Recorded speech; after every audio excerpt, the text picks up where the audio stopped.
Andito kami ngayon sa Nara, Japan at gaya na nakikita ninyo, napakaganda ng mga tanawin dito. Yung mga templo nila ay naglalakihan at ang gaganda pa ng design.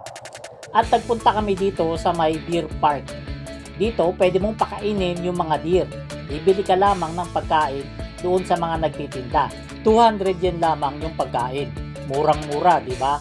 Pero ang maganda dyan, ikaw mismo ang magsusubo o magpapakain dito sa mga deer. Gaya na nakikita ninyo, itong mga deer parang tinutusok ka o parang sinusuwag ka. Ang ibig sabihin niyan nanghihingi lamang sila ng pagkain sa'yo. Kaya huwag kang matatakot. Gaya ng ginagawa nila dito kay Mrs. Parang sinusuwag nila kasi nanghihingi lang sila ng pagkain na subuan sila. Napakaganda rito kasi talagang mag-i-enjoy ka.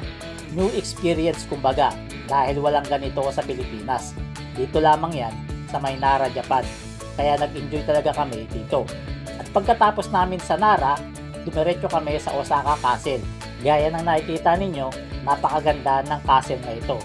At kahit paano, meron na rin dito mga puno na cherry blossom na talagang nagyabong na. Ang tawag dito ng mga Japanese ay sakura.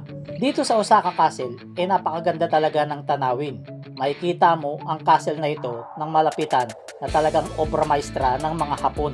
Napakaganda ng pagkakagawa nila rito at napakalinis sa lugar na to. Yung mga turista rito malilinis din. Hindi sila nagkakalat sa kalsada dahil nga bawal.